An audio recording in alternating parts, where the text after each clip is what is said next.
Hello बच्चों। आज का हमारा टॉपिक है सोसाइटी एंड कल्चर।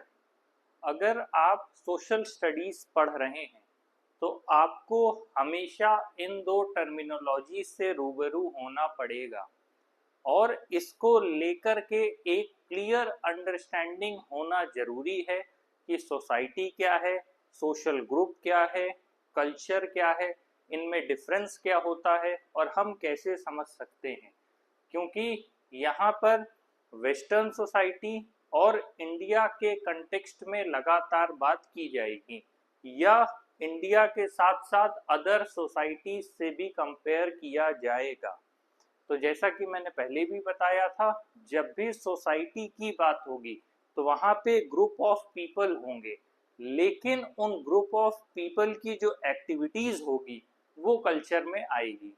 तो हम थोड़ा समाज और संस्कृति के बीच के अंतर को थोड़ा और डीप में जाकर समझने की कोशिश करेंगे। तो अभी पहले लेवल पर हम ये समझेंगे कि सोशल ग्रुप किसे कहते हैं, द पावर ऑफ कनेक्शन। क्या हम सोसाइटी से अलग होकर रह सकते हैं? तो जवाब है नहीं। तो ये ऐसा क्यों है कि सोसाइटी से अलग होकर हम नहीं रह सकते? जैसे अक्सर आजकल लोग इन टर्म्स ऑफ स्पिरिचुअलिटी या इन टर्म्स ऑफ एनीथिंग लोग कहते हैं कि मुझे आइसोलेशन में रहना पसंद है, या आजकल एक नया टर्म निकल के आया है सॉलिट्यूड या एलोननेस। ठीक है, वो सारे कॉन्सेप्ट्स हैं लेकिन डिफरेंट हैं। बट एज अ ह्यूमन जब हम सरवाइव करते हैं तो जो सोशल लाइफ है, जो सोसाइटी है, उसका वेटेज इसलिए ज़्यादा हो जाता है क्योंकि कोई भी इंसान है, उसकी अपनी ज़रूरतें हैं। उन ज़रूरतों की पूर्ति करने के लिए वो एक दूसरे से अंतर क्रियात्मक संबंध करते हैं या एक दूसरे से इंटरेक्शन करते हैं और उस रिलेशनशिप के एस्पेक्ट में एक दूसरे से गिव एंड टेक का रिलेशनशिप मेंटेन करते हैं। और ये एक नेसेसरी या एक कंपलसरी एस्पेक्ट है लाइफ का। एग्जाम्पल के लिए, अगर आपको खाना चाहिए, मतलब आप एक इंसान सारे काम नहीं कर सकता, अगर आपको खाना चाहिए तो स्वाभाविक सी बात है कि वो जो राशन है वो किसी किसान ने उगाया होगा या उसने खेती किया होगा, उसके बाद वो प्रोडक्ट मार्केट तक गया, मार्केट से फिर आप तक आया।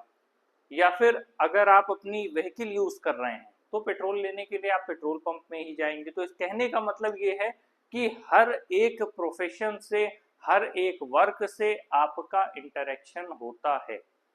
तो जब आप सोसाइटी में रहते हैं तब आप बेटर फंक्शन कर सकते हैं और सोसाइटी में ही एडजस्ट होके आप काम कर सकते हैं।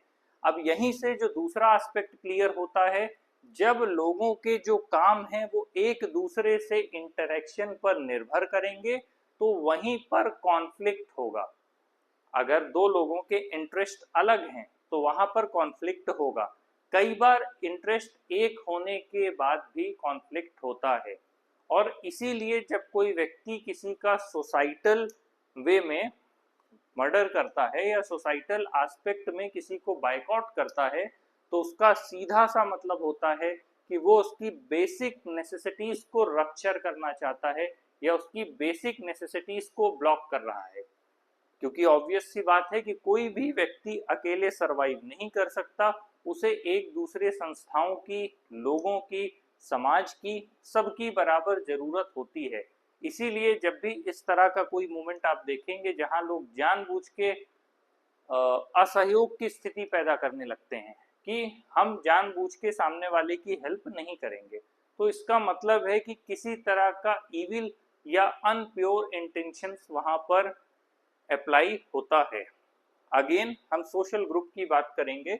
अगर हम वेस्टर्न कंट्री के कंटेक्स्ट में ही बात करें या अमेरिका की बात करें तो वहां पर काले और गोरे को लेकर एक लंबे समय तक संघर्ष चला और आज से 2-3 साल पहले ही इसी नस्ल भेद का ही उदाहरण था जहां पर कुछ पुलिस वालों ने एक काले व्यक्ति को गर्दन पर लात रख के इस तरह से दबाया कि उसकी मतलब घुटने की वजह से मौत हो गई। तो ये जो अभी जो रिसेंट एग्जाम्पल आया, इसके बाद वापस से फिर ब्लैक एंड व्हाइट को लेकर के काफी विवाद की स्थिति थी।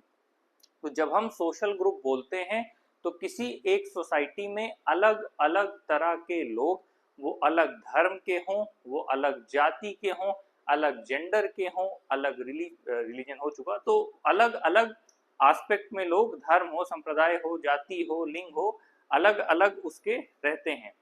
अब जैसे आप यहाँ देख सकते हैं तो हर व्यक्ति अलग होगा तो उसकी अपनी एक अलग मानसिकता और सोच होगी। तो वही हम उसी को सोशल ग्रुप कहते हैं कि जब एक ग्रुप में अलग अलग थॉट प्रोसेस या अलग अलग तरह के लोग रहते हैं जिनका रहन सहन, खान पान और सारी परिस्थितियां पूरी तरह से डिफरेंट होती है।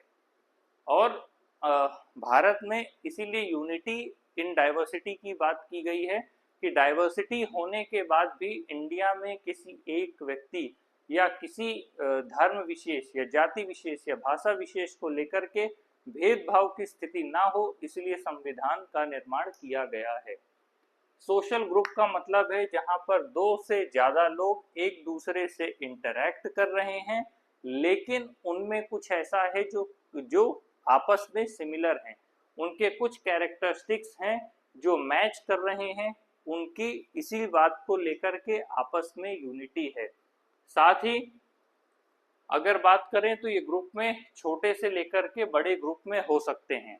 जब आप सोशल ग्रुप की बात कर रहे हैं तो सोशल ग्रुप पर्सनल भी हो सकता है और वो सेकेंडरी भी हो सकता है। पर्सनल रिलेशनशिप्स में सबसे बड़ी जो चीज है वो है आपकी फैमिली एंड फ्रेंड्स, और अगर सेकेंडरी में बात करें तो वो किसी हॉबी पर बेस्ड हो सकता है।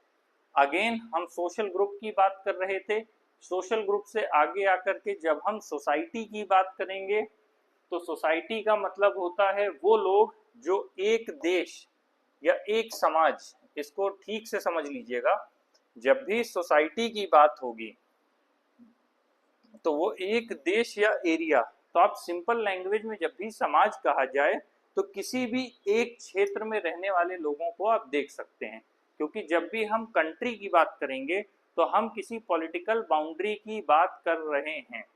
तो ऐसे में हम इसको एक एरिया मान के चल सकते हैं। और साथ ही में ऐसा ग्रुप जिसके थॉट प्रोसेस किसी एक जगह पर मैच करता हो। अगर आप एक समाज की बात कर रहे हैं तो उसमें रहने वाले लोग किसी न किसी एक कारण से जुड़े होंगे, वो फैक्टर कुछ भी हो सकता है। जरूरी नहीं है कि लोगों के विचार ही मैच करें।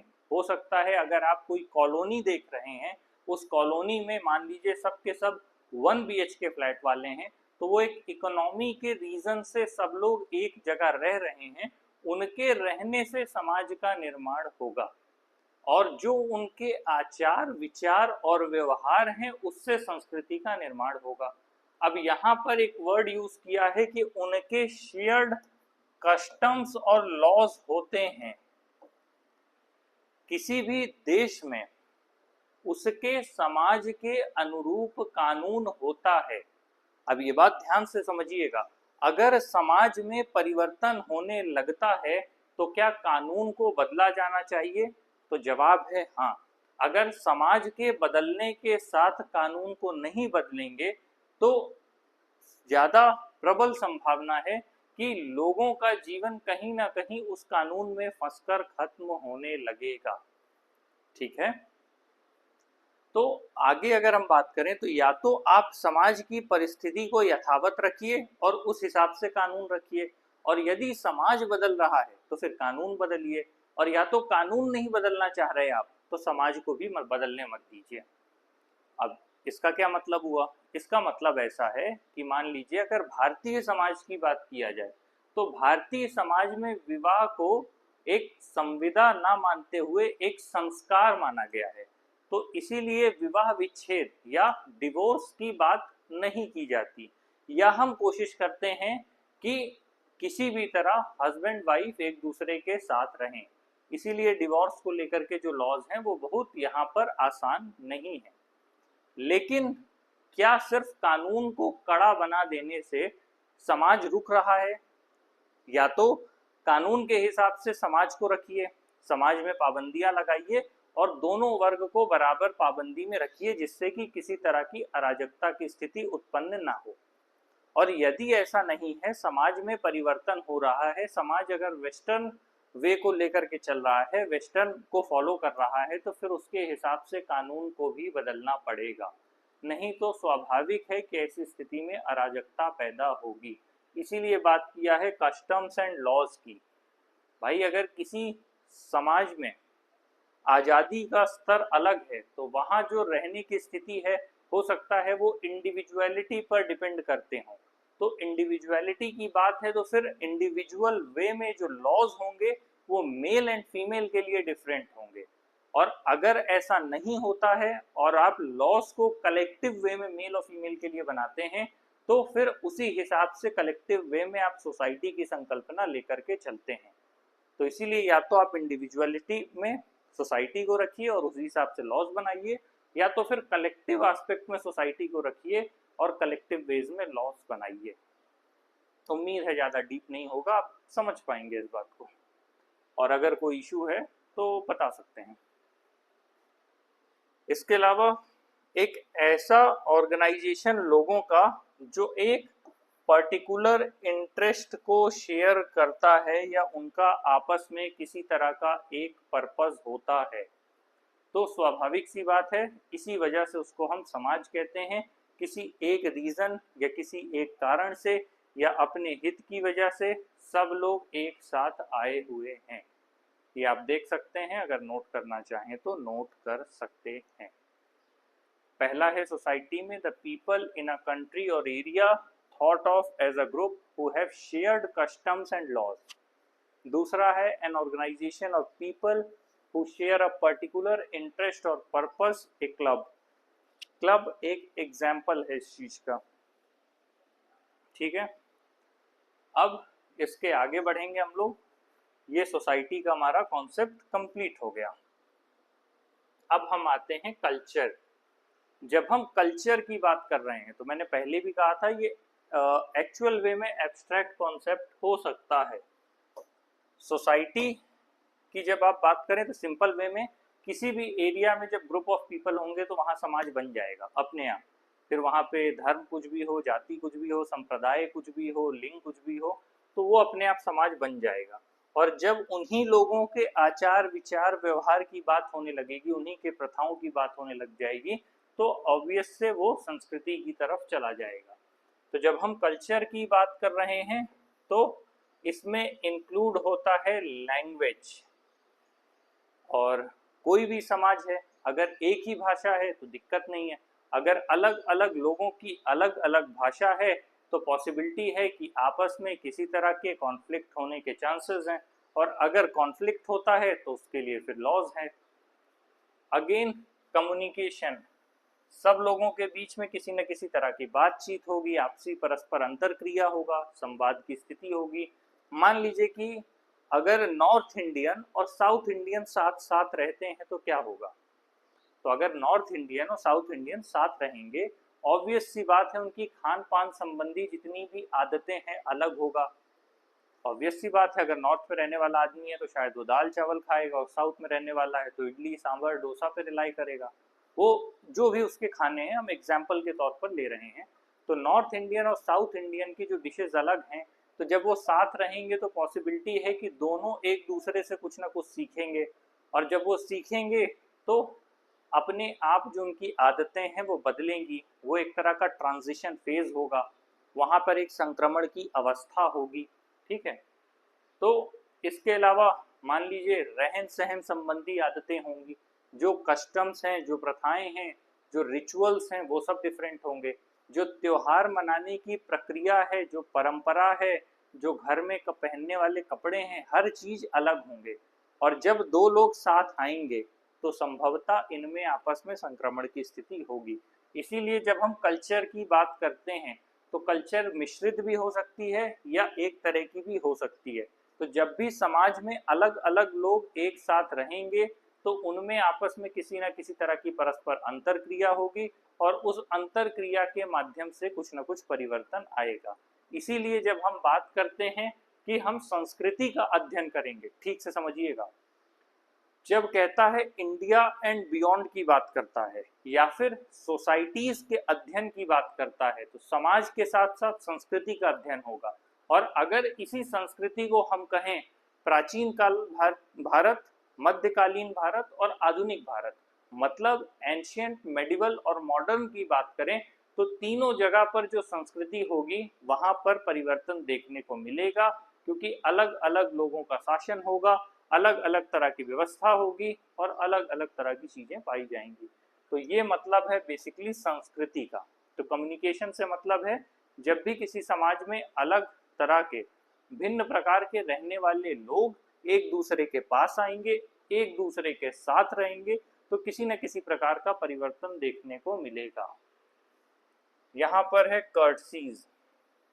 मेन आप कह सकते हैं किसी तरह की आदत हो सकती है या किसी तरह का वैल्यू सिस्टम हो सकता है। रिचुअल्स, मैंने पहले भी कहा था, अगर आप इसे एग्जाम्पल के तौर पे लें कि मान लीजिए किसी को हम स्टेट से डिफाइन नहीं कर सकते, लेकिन एग्जाम्पल के लिए अभी हम ले लें कि एक राजस्थानी है और एक व्यक्ति बंगाली है, तो इनकी जो मिठाई भी होगी वो अलग अलग होगी।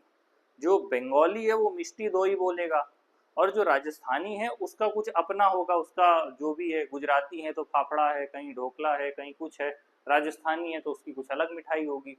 तो हर जगह की मिठाई भी अलग है, उसका नाम अलग है, उसका स्वाद अलग है। तो स्वाभाविक सी बात है इनके कपड़े अलग हैं, इनका पहनावा अलग है, और जब इनकी शादी या सांस्कृतिक परंपराएं देखने को मिलती है तो उसमें भी जो पहनावा है वो डिफरेंट है। बंगालियों के कुछ जो रिचुअल्स हैं वो टोटली डिफरेंट हैं। और ऐसे भी समाज हैं जहाँ पर पेट्रियार्की की बजाय मेट्रियार्की देखने को मिलता है, तो वहाँ की चीज़ें और अलग हैं। नॉर्थ ईस्ट में कुछ ऐसे स्टेट्स हैं जहाँ मेट्रियार्की देखने को मिलता है। मेट्रियार्की का मतलब है मात्र सत्तात्मक समाज। पितृ सत्तात्मक में संपत्ति का जो केंद्रीकरण है वो पुरुषों के हाथ में है और मात्र सत्तात्मक में महिलाओं के हाथ में है।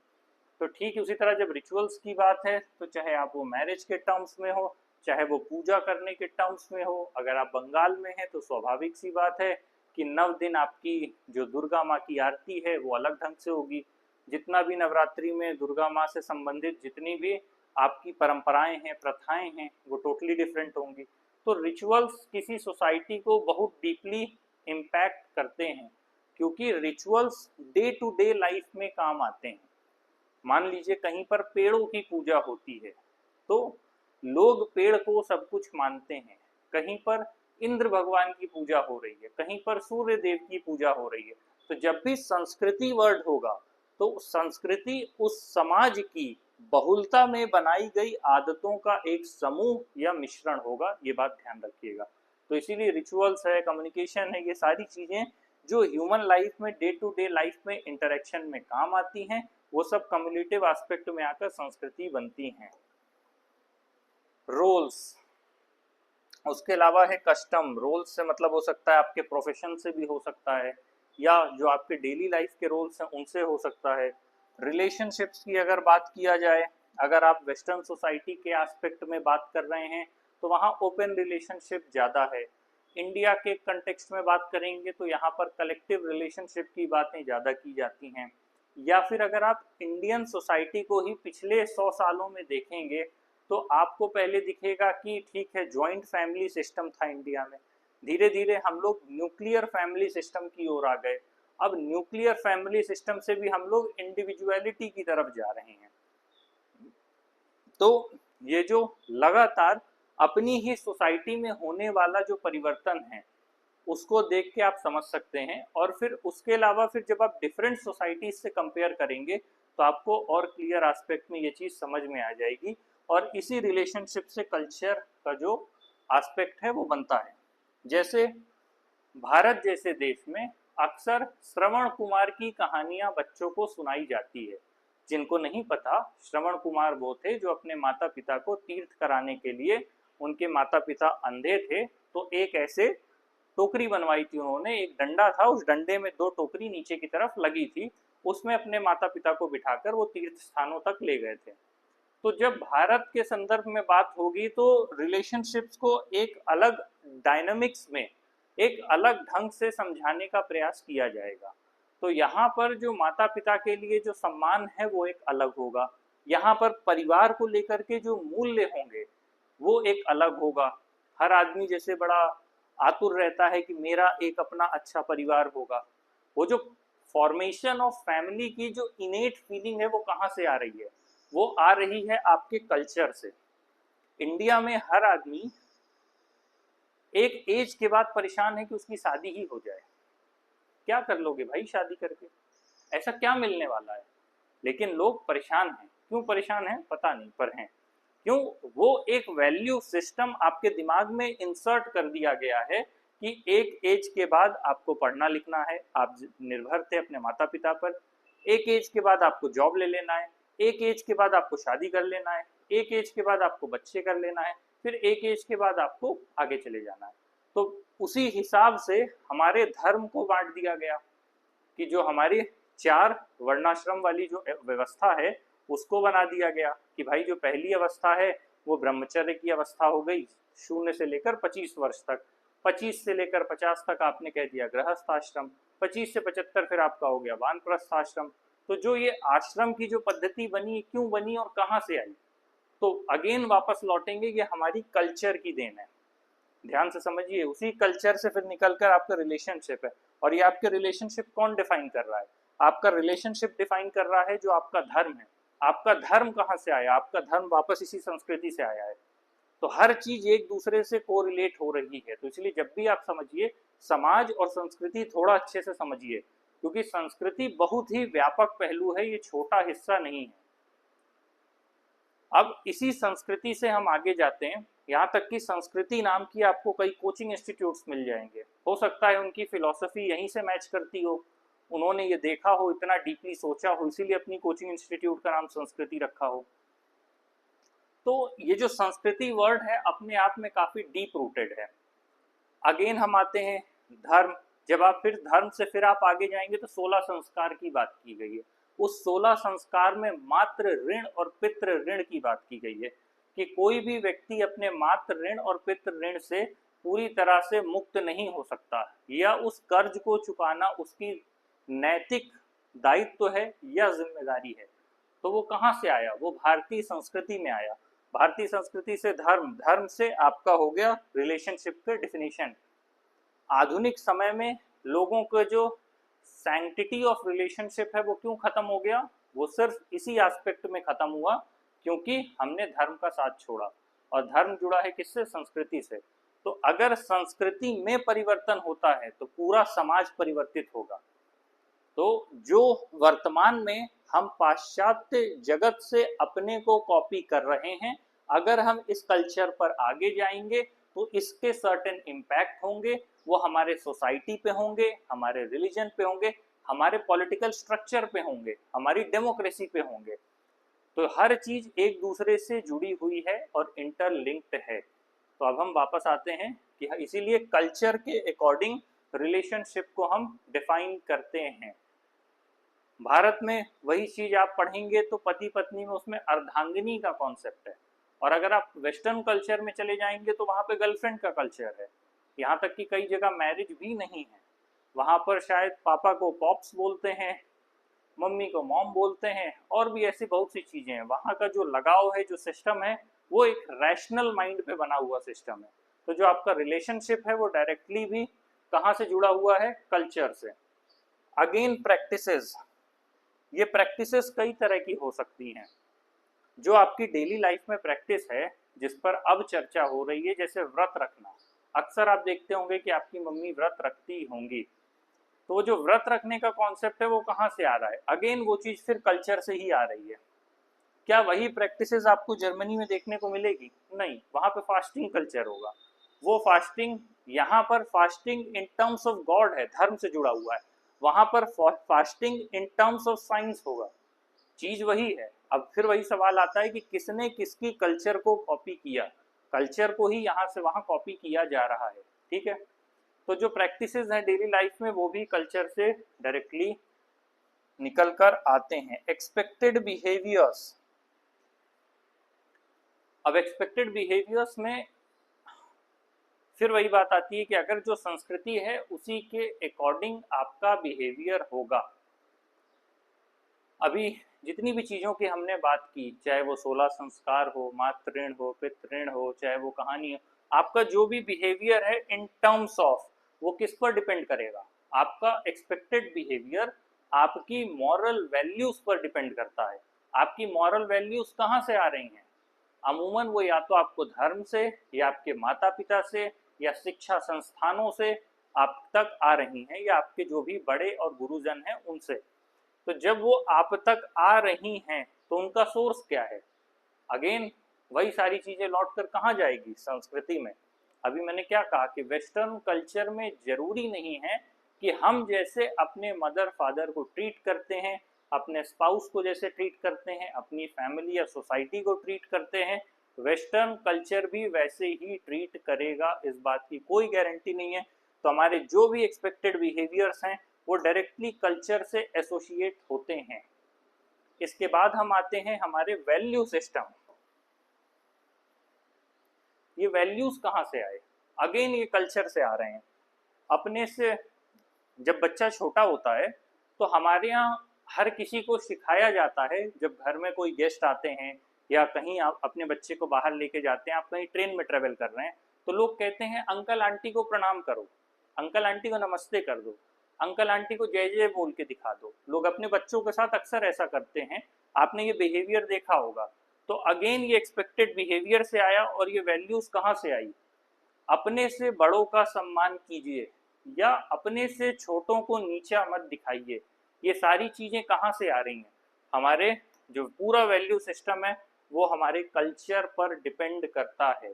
डेफिनेटली अगर हम यूएस में होते या यूरोप में होते तो ये कल्चर नहीं होता। वहाँ पे ज़्यादातर लोगों को नाम लेकर के बुलाने की आदत है। तो जो हमारा पूरा का पूरा वैल्यू सिस्टम है, चाहे वो अपने से बड़ों को रिस्पेक्ट करने का हो, या अपनी फैमिली को लेकर के हो, या फिर हमारे जो मॉरल सेंस हो या सिविक सेंस हो, सब कुछ हमारा जो है वो कल्चर से निकल के आ रहा है। अगेन हमारे थॉट्स जो हैं वो कहाँ से आ रहे हैं? हमारे जो थॉट्स का जो रूट है, जो सोर्स है, वो हमारा अगेन धर्म है, अध्यात्म है, और धर्म अध्यात्म वापस से लौट के संस्कृति का हिस्सा है।